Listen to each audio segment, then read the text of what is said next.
Namaskar, I am Manoj Joshi. I have the pleasure to talk to you something that is very important right now when we all are having a difficult time.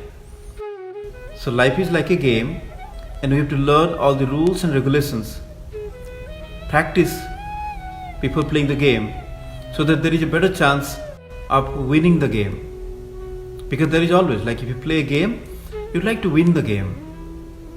But also you have to have a sportsman spirit. Let others also win. So we have to learn how to play the game well with the goal of enjoying the game. Not just winning all the time. And we should learn how to appreciate even if other persons win in the game. So today I'm going to talk about how life is a game and what are the precise rules that is very contextual to the theme of what we have been building up so far. And today is the 20th day. So we've come a long way, 20 long days that we've been talking every day.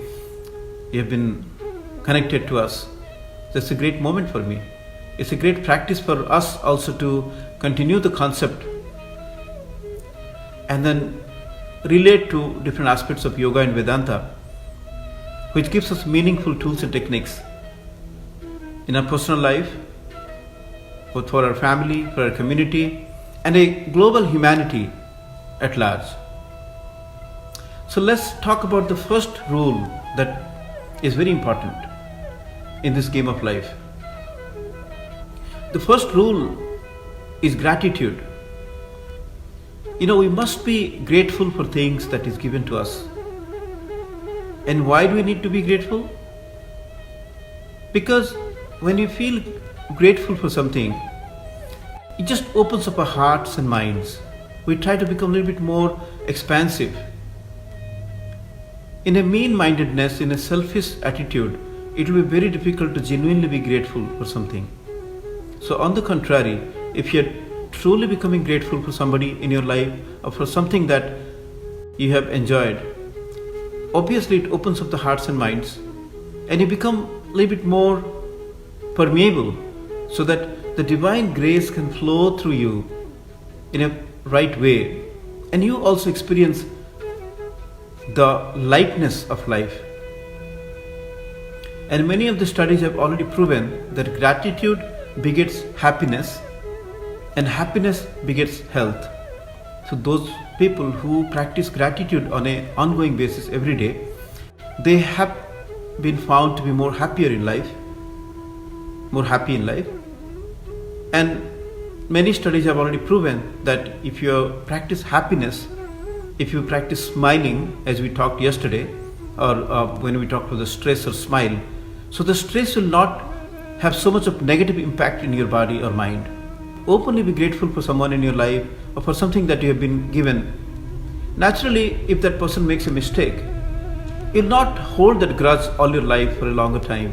You'll rather practice forgiveness in a natural way in order to practice gratitude. Because if you are holding something negative for someone in your life for a long period of time, I don't think you'll be able to practice genuine gratitude. So again, coming back, when you practice gratitude on an ongoing basis, you will tend to become more forgiving. So that forgiveness is a divine quality. So gratitude is bringing happiness, gratitude is bringing forgiveness, and also if you practice gratitude on a daily basis, you will become more approachable by others. And the best practice for being grateful is early morning when we start the day, as we always believe that morning shows the day. So if you start something with a good note, with a good positive vibe, by becoming grateful about the oxygen that we are getting, grateful about the heart, the lungs, the wonderful body that we have been given, grateful for the house that we have, grateful for the family that we have, grateful for a job that we may have, or whatever that is there. If you have an open-mindedness, you can get a list of things that you'll be grateful about. It reminds me of a story of someone who was so frustrated in his life. He wanted to go to someone that can give him some kind of hope. So he went to a friend of his. He happens to be an insurance agent. And he was so sad, so depressed. But his friend was very smart. He started asking, after a long time they met, he said like, oh, I'm so sorry that you lost your wife. Then this person said, who told you that I lost my wife? Oh, you have a wife. So number one, you have a wife. Then he said that, I'm so sorry that your house got burnt in the last fire. Then he said, who's told you that my house got burnt? Oh, you have a house. Okay, number two, you have a house. Oh, I'm so sorry that you had an accident, your car got totaled. No, my car is all in good condition. Oh, you have a car also. I'm so sorry that you lost your job last month. Who told you that I lost my job? I have a wonderful job. Oh, you have a job also. So likewise, he went on listing things that he has. And this opened up the perspective of this person. Like, no, look, it's very easy to find out what you don't have. But it takes some time to introspect and reflect what are things that life has already given you. So when you start listing them and when you start thinking about them, reflecting on those every night before you go to sleep, it will build up an attitude of gratitude. And in the principle of Reiki, this is the first principle that we practice. Just for today, I will live with an attitude of gratitude. So being grateful for everything and offering that gratitude in a formal way before we start our day and before we end our day. That will be a good routine to practice. Now the second rule of the life is about appreciate. We must learn how to appreciate sincerely. I was reading this book, the Dale Carnegie's book, How to Win Friends and Influence People, way back in my school days. Because, in the school days you need to learn some tricks and tricks to make new friends. Because when you move to a high school or middle school, you have to learn certain techniques. And that book was very helpful. So one of the golden rules that it said that you have to learn how to honestly and sincerely appreciate somebody by calling somebody's first name, say for example, by genuinely looking for something that is specifically interesting or appreciation. You have to be pinpointed. You have to be genuinely a particular part, maybe the color of the dress that person is wearing, maybe the shoes that person is wearing, or the earring that person is wearing. So you have to be very, very specific and talk about that appreciation in a very genuine and sincere way. And that appreciation will immediately touch the heart of the other person, and that person becomes very close to you. And in our personal life also, we take a lot of things for granted. Even though we feel so good when somebody appreciates us in our life, but it's very rare that we take our time to introspect and think about to appreciate someone else in our life. And everybody makes a mistake. So constantly you have to introspect and reflect at the end of the day, every day, how many people did I appreciate in my life today? And it's a collaborative effort. Our life is not done in loneliness. Even if we think about the meal that we ate today, at least 20 people must have exchanged their hands to bring that food to our plate, isn't it? Think about an apple that you eat.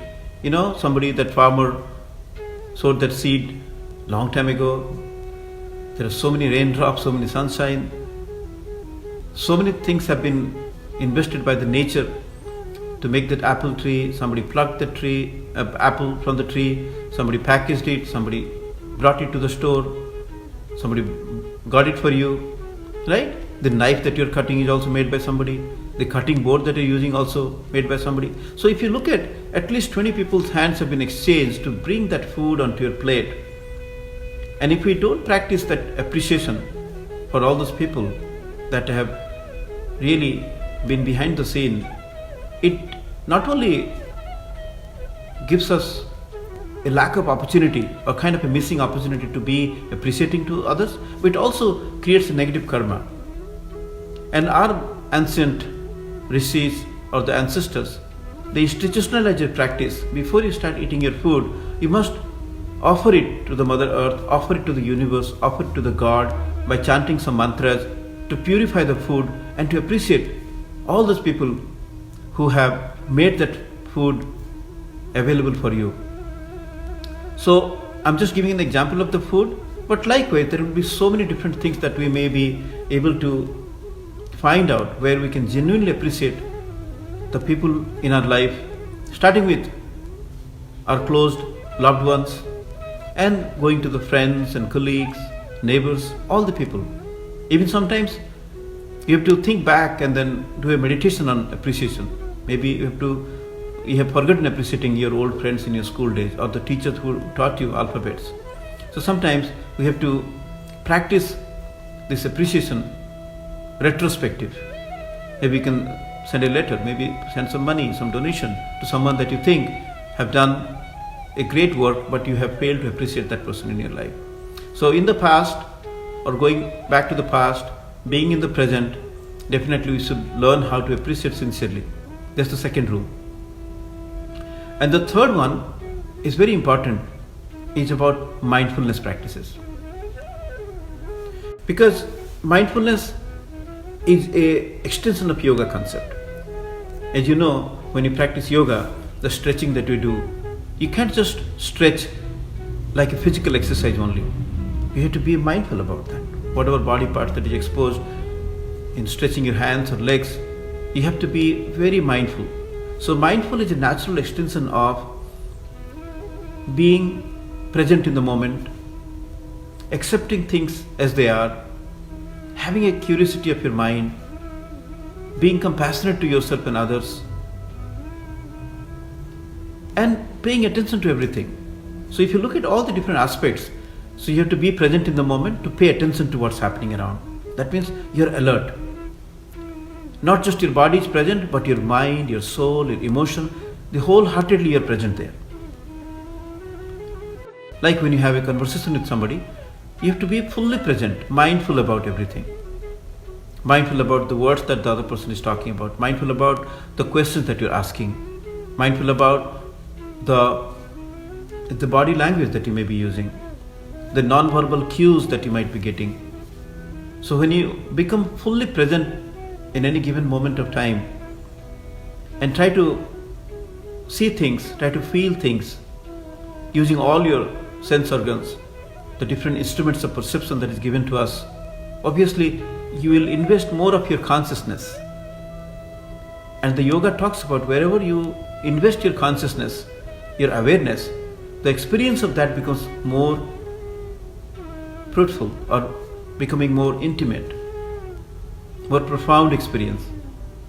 Like a conversation with mindfulness can become a very intimate conversation. When you're eating your food with mindfulness, your food will have more nutrients. It will have more nourishment. The assimilation power of your body will increase. So in any aspect of our life, if you practice mindfulness as an ongoing practice, both formally and informally, you will become very alert in your mind, present.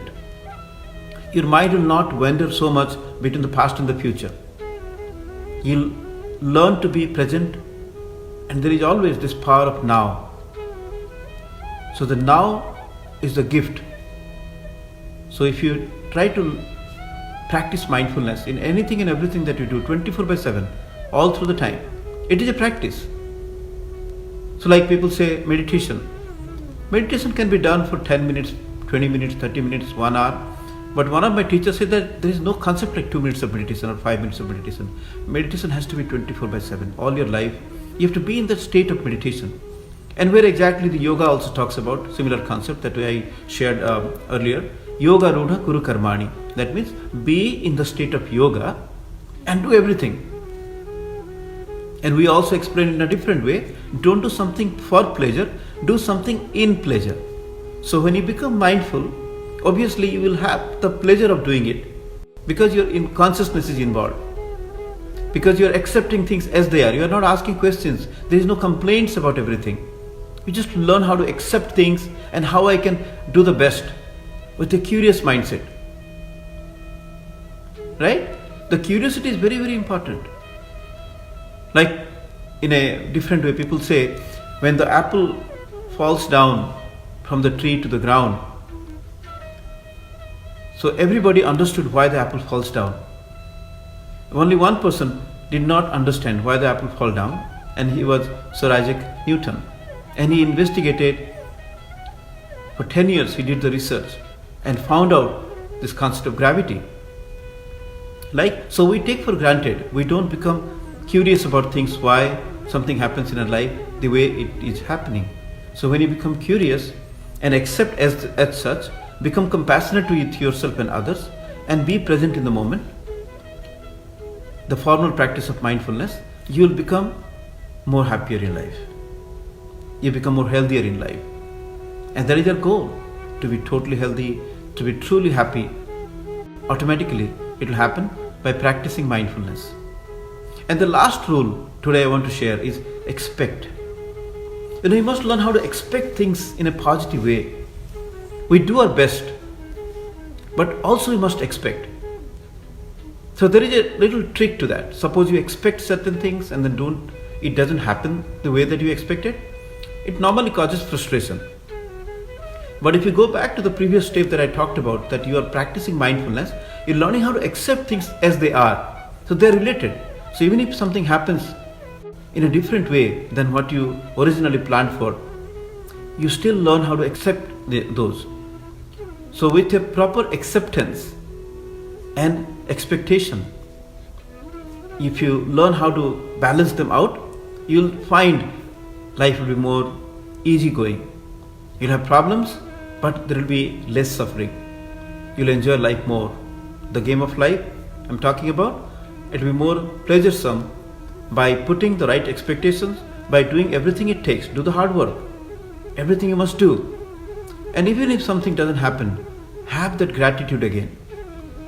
So one of the best example of having that right expectation is a farmer. When a farmer sows the seed on the ground, like corn seeds, so he will naturally plan for the subsequent phases of the harvesting, where exactly how he will harvest and how much of corn will come out, how he can do the marketing. He has to plan for the whole thing for another 6 months to 1 year.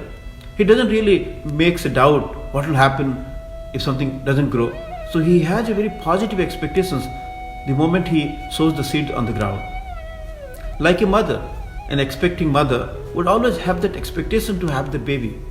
And probably that has been related to the hormones that the body secretes to help her sustain through the intense labor pain. So that expectation of being a mother, expectations of being a farmer, expectations of doing something out of passion, out of love, automatically you will overcome the stress and worries attached to the result of it. In Bhagavad Gita they talk about karmanyeva adhikarastha ma phalessu kadachana. That means invest in the process, automatically the result will happen. And whatever that result happen, accept it the way they are and then move on. See, this is a cycle. So we talked about gratitude, being grateful for everything. We talked about how to appreciate things in our life, about people, about things that we get. And you become mindful, be present in the moment, and other parts of the mindfulness we talked about, and expect. But you have to have a good set of mindset for this. You have to have a positive mindset. You have to think about that the nature is bountiful. It is giving me whenever I ask with that gratitude, but also have an open-mindedness. I'll give a small story to exemplify what I'm talking about. It is a story of one person on the bank of a pond, like he was fishing. And from a distance, another person was just observing. So the person who was fishing, he will put the fishing rod and wait for some time. A fish will come, and suppose the fish is big, and he will put it back again to the river, to the pond. And again start putting the fishing rod. A small fish will come, and he'll put it back on his back.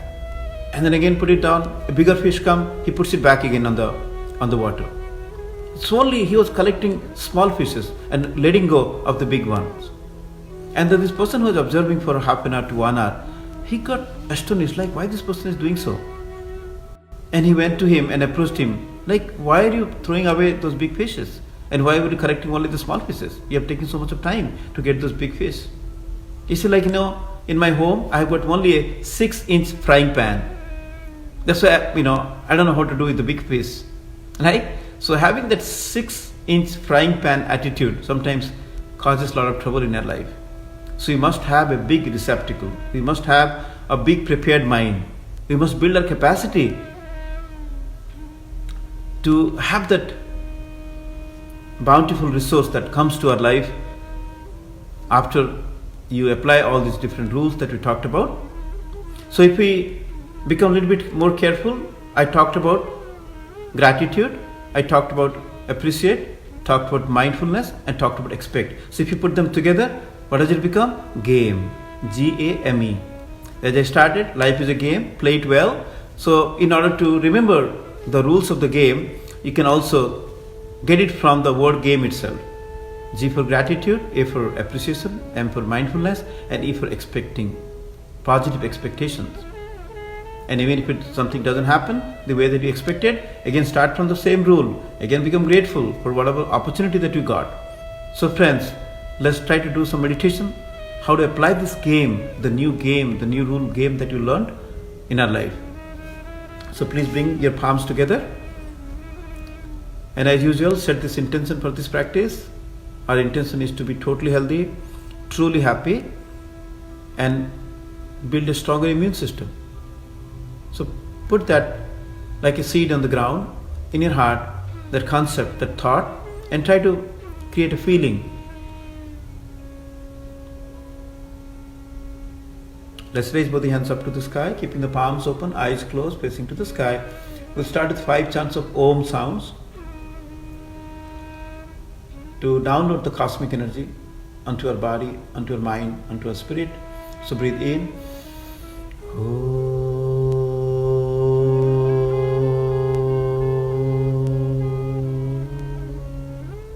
Inhale.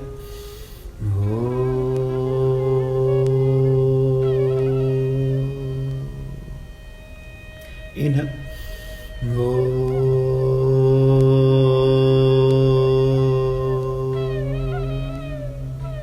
Inhale.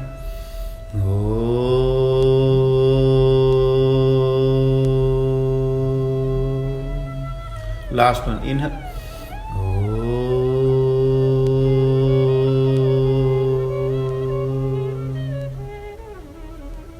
Nice. Keeping the eyes still closed, bring your palms down to your lap, on your knees. Keep your palms open.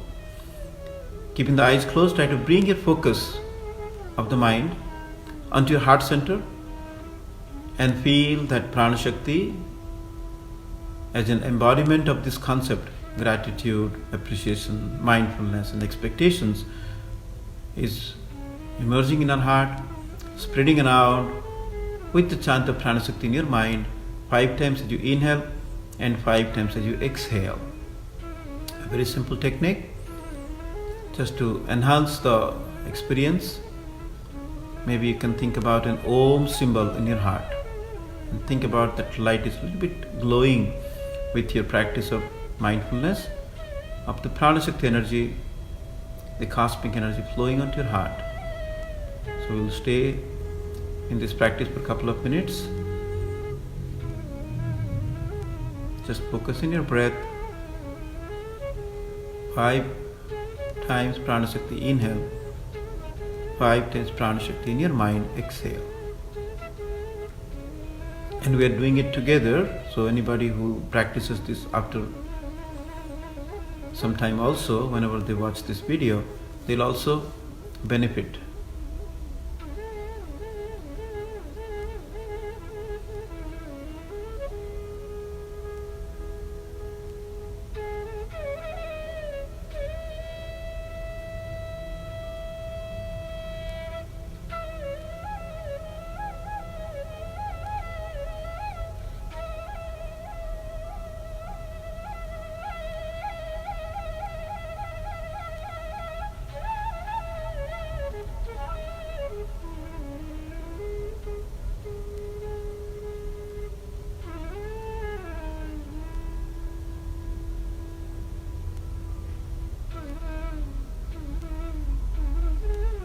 Let's become grateful for all those healthcare providers, the doctors, nurses, and all those people who are in the front line fighting with this battle all around the world.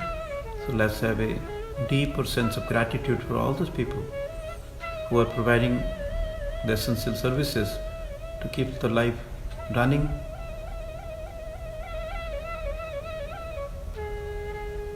Any friends, any person that you would like to be grateful, so take few breath in dedication to those people in your life and practice gratitude.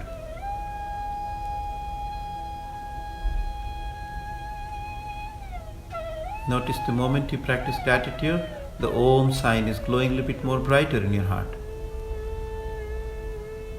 Your mind is becoming more calm, more positive.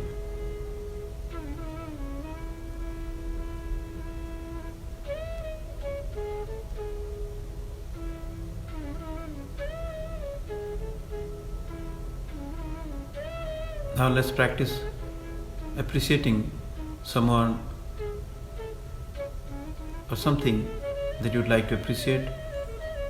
You can pick up something from the nature, pick up something from your family or someone in your life, and try to be very specific in identifying certain things and rehearse in your mind as if you're going to talk to that person or think about that thing and try to express it out loud in your mind and feel that you're truly appreciating it. Sincere, genuine appreciation.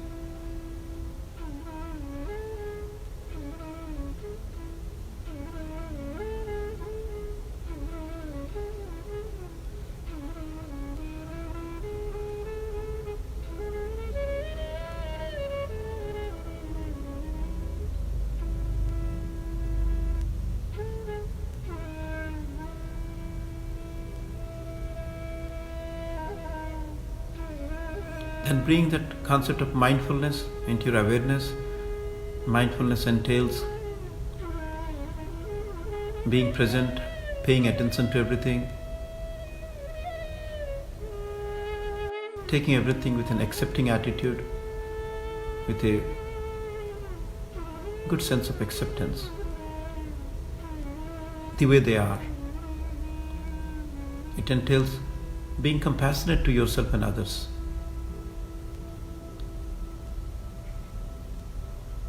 And it also means to have a curiosity in your mind to experiment the possible solutions if there are problems, or just having that curious mind to learn the lessons that is there, the signs we're getting from different interactions, different transactions.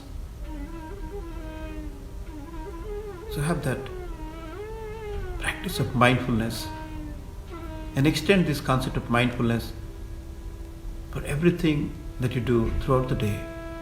Doing everything mindfully, being present, experiencing yoga, the union of body, breath and mind in everything that we do.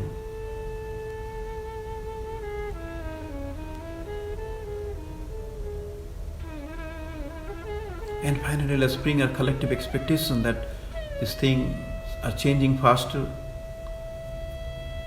The slope is becoming flat and going down of all the number of new cases coming up. The mortality rate of the coronavirus victims are reducing. And very slowly, but definitely in the right perspective, we are regaining confidence in our economy, the job opportunities, other socioeconomic conditions, psychological conditions improving, and we are getting back to our normal life very soon. Let's have that positive expectations of all that we are doing is helping one another and rebuilding a new paradigm for a new codes and conducts of life, and every effort that we'll put together to make it more sustainable and more holistic, and bring that harmony with everything, with every being, with every creatures and life forms in this planet.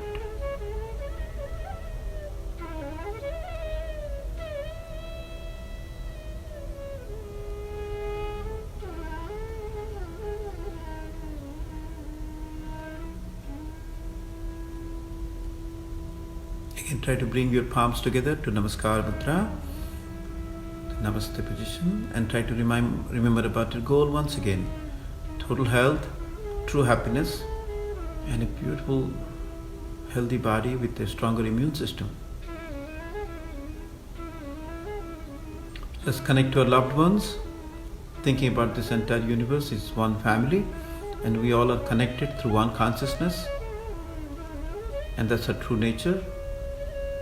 And let's complete it with a peace prayer, whose meaning would be, may everyone in this universe be healthy and safe. May everyone see things auspiciously, goodness in others. May there be no miseries, no unhappiness, no sadness, no grief with anyone, and may there be peace. Sarve bhavantu sukhinah, sarve santu niramaya, sarve bhadrani pashyantu, ma kaschit dukkha bhag bhavet. Om Shanti, Shanti, Shanti.